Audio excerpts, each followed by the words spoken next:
Hey, Jeff Joyner here, and today I'm going to tell you the story about the day that I impaled my foot on a jagged fishbone. Had a serious injury when I was swimming in the ocean, and learned a valuable lesson from it. So this happened down in Norfolk, Virginia. I was speaking at a conference down at the Norfolk Scope, which is like a coliseum down in Norfolk, Virginia. It's a big naval base down there, big area for the Navy. But flew down there and got down there about noon the day before I was supposed to speak. And I said, you know what, boy, man, it's right by the ocean. And I'm a big man. I'm a big fan of the ocean. And whenever I'm near the ocean, I like to swim in the ocean, right? Because I live in Ohio. I grew up in Michigan, live in Ohio. Not a lot of oceans around here. And so I brought my bathing suit and then decided, hey, you know what, I'm going to go take a dip in the ocean. And so it's a little bit off season. I think it was like in the fall. It was kind of cold for the people down there, but I thought, hey, it felt pretty warm to me. And so out I go and I'm swimming around, having a good time. It's just me, very relaxing, enjoying the waves. All of a sudden, I stepped on something. I feel this excruciating stabbing pain in my foot. And I'm thinking, did I get bit by a shark?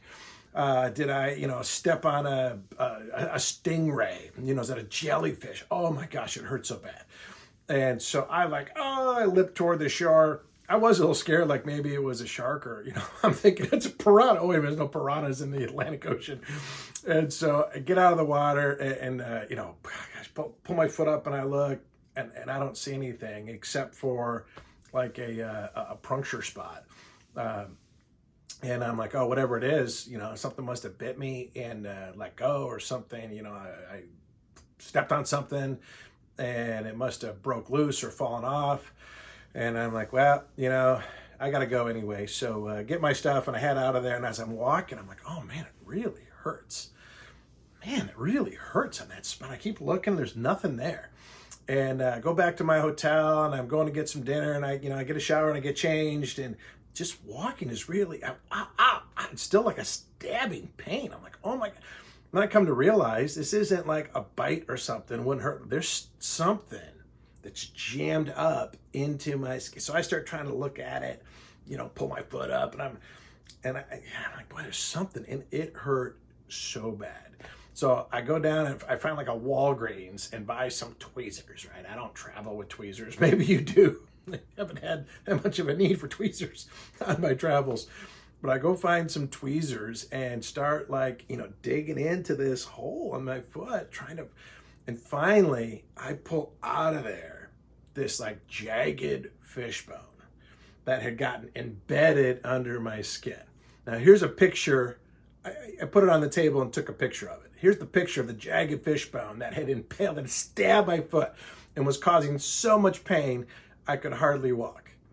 It looks horrible, right? I mean, look at that bone. It was spiny and jagged.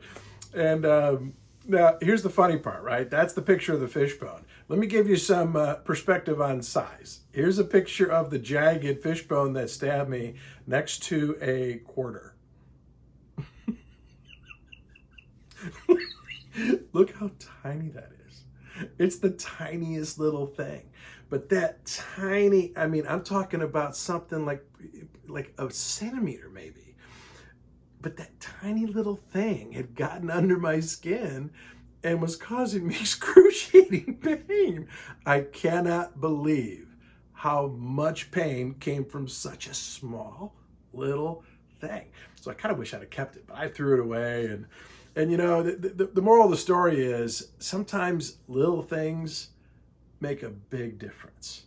Sometimes the littlest thing can cause you so much pain, and it happens. And, in this case, it's not a metaphor, it's a real thing. Something got under my skin. And some of y'all have let something little get under your skin, and it is just driving you crazy. Someone famously said, if you don't think little things make a big difference, try going to sleep in a room with a mosquito. And you'll see that sometimes little things make a big difference. And so in this case, I had literally something under my skin that I was able to dispose of. But you know what? Some of you guys have let some little thing get under your skin, right? An insult. Somebody who, rubbed you the wrong way. Somebody who slighted you. I heard recently somebody that my son used to be really good friends with, and now he's not friends with my son anymore. And I go, I wonder whatever happened with that kid. And someone told me later, they said, oh, because, Logan didn't wish him happy birthday on Instagram. And so a good friend for years, like, threw in the towel on that friendship because someone didn't wish him a happy birthday on social media. And that's a little slight that got under his skin. And honestly, in that case, got infected and grew into anger, resentment, hatred. That's a horrible way to live a life. And so if you do get something under your skin, if it's an actual jabbing thing under your skin, try not to be a baby like I was. Just take care of it. I was like, oh, my foot. But if you do have something metaphorical that gets under your skin, get it out, let it go, move on. It's only hurting you. When you let somebody do something or say something that's really, really bothering you, it's only hurting you, not hurting them, right? I read once that holding a grudge against someone is like you drinking poison and hoping someone else dies. That's not how poison works, right? Anger, hatred, that stuff that kills the person who's holding it. Resentment, bitterness, unforgiveness. And so get it out, get rid of it, forgive, let it go. My foot has healed. It feels fine now, and you can heal too. So if you like these videos, I hope you're getting something out of them. Please do me a favor and subscribe to this channel. Click the notification bell, and you'll be notified whenever I come out with new videos. Make it a great day. We'll talk to you later.